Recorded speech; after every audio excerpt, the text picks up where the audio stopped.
उत्तर प्रदेश ने जो गन्ने का रेट बढ़ाया है, हमेशा हमारा कंपटीशन हरियाणा से रहता था।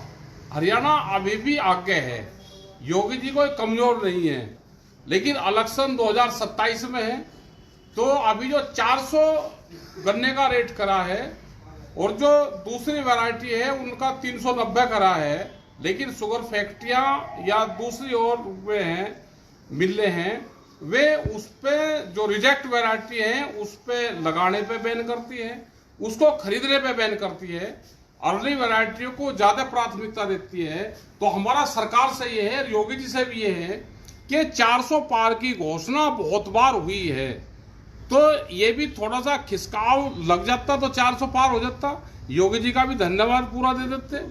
लेकिन 27 में इलेक्शन है, योगी जी भी और गन्ना किसान भी अपने आगे 2026 में अपने आंदोलन की तैयारी रखें, क्योंकि इलेक्शन 27 में होंगे, अभी बढ़ गए तो आगे गन्ने का रेट आगे भी बढ़े, उसके लिए सरकार भी तैयार है, किसान भी तैयार रहे।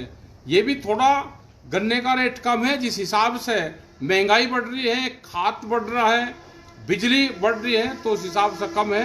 तो आप सभी किसानों को यही कि आपने जो आंदोलन करे, जो पूरे प्रदेश भर में ज्ञापन दिए गए किसान संगठन द्वारा, तो उसका यह नतीजा है कि आज सरकार ने सूद ली और गन्ने का 400 के आसपास लगाया, 400 लगाया, लेकिन 400 पार नहीं करा। तो देश के प्रधानमंत्री भी कहते हैं सिट 400 से पार चाहिए, गन्ने का रेट 400 चाहिए, तो ये कैसे हो जाएगा? ये तो गन्ना किसानों के साथ में अन्याय हुआ। और आगे जो दो और भी जो फसलें हैं उस पर भी सरकार ध्यान दे, उनकी खरीद करवावे। खास करके धान का सीजन चल रहा है, जो जीरी का जो सीजन चल रहा है, इस पे सरकार ध्यान दे, उसकी खरीद करवावे। बहुत सस्ते रेट में धान बिक रहा है। हम अपना हरियाणा में ले जाना चाहते हैं तो वहाँ नहीं जाता, अगर हरियाणा में ज़्यादा महंगा बिकता है तो वहाँ पे ले जाने की छूट करे, प्रशासन रोक करना। जब देश के प्रधानमंत्री ने कहा कि अपनी फसल हम कहीं पे भी बेच सकते हैं, तो हमारी फसलों को क्यों रोका जाता है? तो आपका बहुत बहुत धन्यवाद सभी किसानों का। अपने आंदोलन पे ध्यान दो, सरकारों की नीति पे ध्यान दो, जो सरकार की पॉलिसी है उस पॉलिसी से भी सरकारों को काम करें। जैसे अभी स्मार्ट मीटर या खेतों में जो 12 रुपये मीटर लग रहे, अपने घोषणा पत्र में सरकार जो चीज डालेगी वही अपने 5 साल जिसकी सरकार आ जाएगी उसी घोषणा पत्र को आधार बना के जनता भी देखेगी और सरकार भी देखे।